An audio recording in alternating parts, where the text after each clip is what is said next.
Hello students, welcome to the second part of the session, Invitations 2. So today we are going to do informal invitations. Informal invitations are written in a letter form in an informal format, and such letters are very persuasive in nature. They are written in first person. Short address and date on top left hand corner.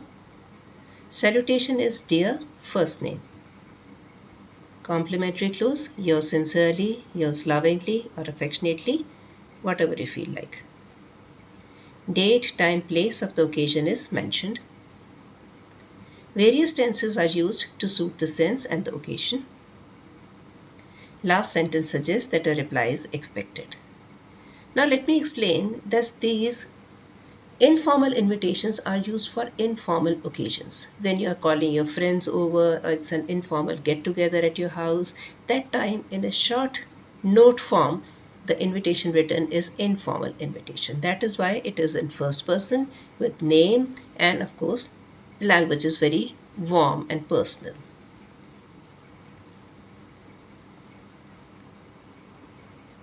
Important tips to be followed while drafting an informal invitation. Informal invitation also begins with you are cordially invited to, date, time, place, etc. And the language is very warm and personal. If you do not mention the date, time and place, of course it will not be an invitation. Where are you going to call your friends? Replies may also follow the same pattern. The layout is going to be something like this. Short address, maybe the name of the locality. Date, dear so-and-so, first name. Then in running lines you are going to present the content.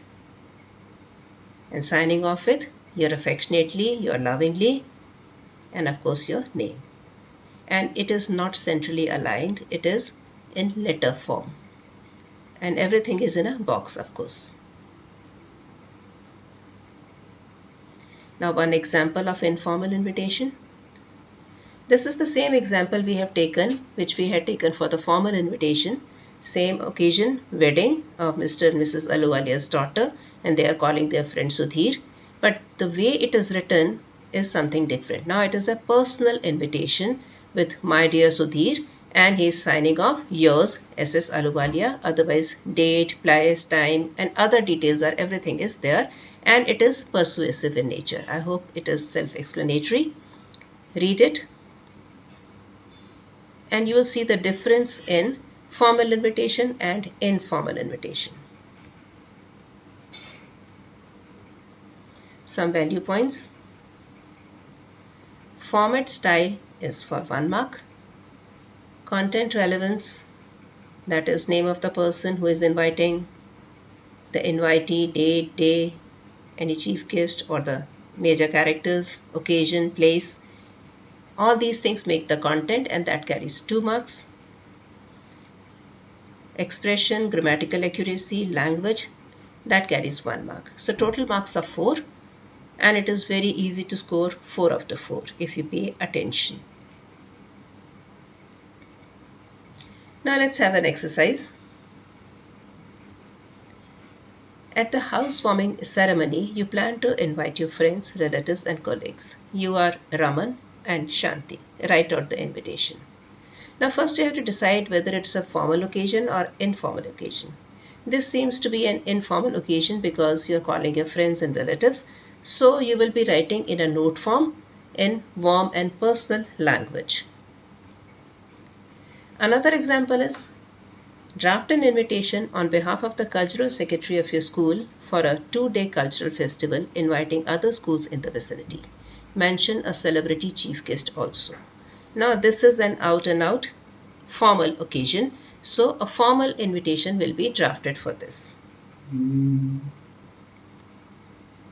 Third example, draft an invitation for the President Cantonment Board for a webinar on safe practices in the times of pandemics in your school.